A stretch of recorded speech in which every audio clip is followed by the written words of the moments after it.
ఒక కథనం పోలీస్ వ్యవస్థను సమూలంగా ప్రక్షాళించాల్సిందే.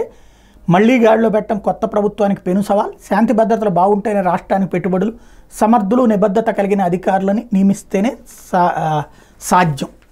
చాలా మంచి వార్త. నేను చాలా రోజుల నుండి చెప్తున్నటువంటి వార్త అదే, అంశం అదే. పోలీసు తన పని తాను చేసుకోవాలి. ఒకప్పుడు పోలీస్ అధికారి పేరు చెప్తే జెన్యూన్ ఆఫీసర్ అనేవాడు. ఎందుకని? ప్రభుత్వం ఆ పోలీస్ అధికారుల మీద పెత్తనం చేసేది కాదు. 2004కు ముందు రాష్ట్రంలో ఉన్నటువంటి రౌడీయిజం, ఫ్యాక్షనిజం అనే దాన్ని చంద్రబాబు గారు కంట్రోల్ చేయగలిగారంటే పోలీస్ అధికారులకు పూర్తి స్వేచ్ఛ ఇవ్వడం వల్ల. పోలీస్ అధికారుల పేర్లే వినబడే అప్పుడే కదా ఉమేష్ చంద్ర పేరు, లేకపోతే కనుక వ్యాస్ పేరు, లేకపోతే సురేంద్రబాబు పేరు, ఏబి వెంకటేశ్వరరావు పేరు, సుదీప్ లక్టకీ పేరు, డిటి నాయక్ పేరు, ఇట్లాగ పేర్లు వినేవాళ్ళం. లడ్డా పేరు, లేకపోతే ఆంజనేయుల పేరు, ఇట్లాగా. ఏంటి అంటే వాళ్ళు ఉన్నారు అంటే జెన్యూన్ అన్నటువంటిది. ఇప్పుడున్న సజ్జనార్ గారి దగ్గర నుంచి అనేక మంది పేర్లు అప్పుడు విన్నటువంటిది. మహేష్ భగవత్ పేరు, ఇట్లాంటివన్నీ కూడా. అంటే పోలీస్ అధికారులు పార్టీలకు అతీతంగా తమ డ్యూటీ తాము చేసేవాళ్ళు. చంద్రబాబు గారు కూడా ఆనాడు పూర్తి స్వేచ్ఛ ఇచ్చారు వాళ్ళకి. తప్పు తమ వాళ్ళు చేసినా అంగీకరించలేదు. బట్ రాష్ట్ర విభజన అప్పటి నుండి జరుగుతున్నది ఏంటంటే పోలీసు అధికారులు స్థానిక మెయిన్ ఎక్కడైనా సరే 2 సక్రమంగా ఉంటే ధర్మం 3 పాదాలు నడుస్తుంది. 4వ పాదం మనలో ఉండాలి.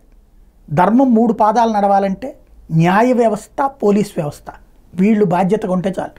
ఎందుకంటే అక్కడ ఏదో ఒక పక్షానికి వెళ్ళిపోతే ఇంకా ధర్మానికి అవకాశం ఉండదు. అధర్మం రాజ్యమే వెళ్తుంది. ఖచ్చితంగా ఈ 2 చోట్ల నిజాయితీగా బాధ్యతాయుతమైనటువంటి తత్వంతో ఉండాల్సిందే.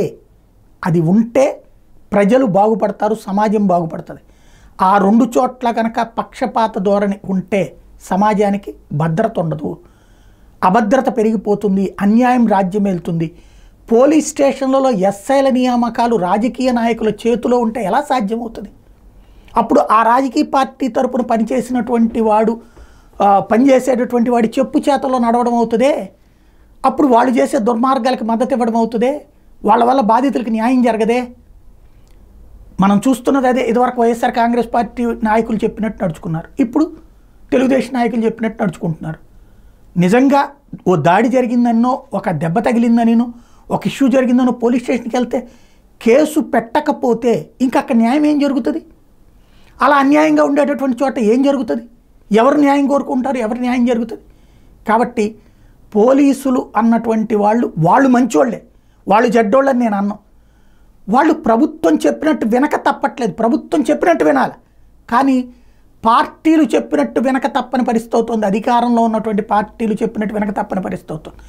ఒకనాడు అద్భుతమైనటువంటి పోలీసింగ్కి పేరు పడ్డటువంటి ఆంధ్రప్రదేశ్ పోలీసులు ఎందుకు ఇప్పుడు ఈ పరిస్థితికి కారణమవుతున్నది? ఒక్కసారి మనము ఆలోచించుకోవాలి, అన్ని రాజకీయ పక్షాలు ఆలోచించుకోవాలి. పార్టీలకు అతీతంగా వాళ్ళ డ్యూటీ వాళ్ళని చేయనిస్తే చాలు.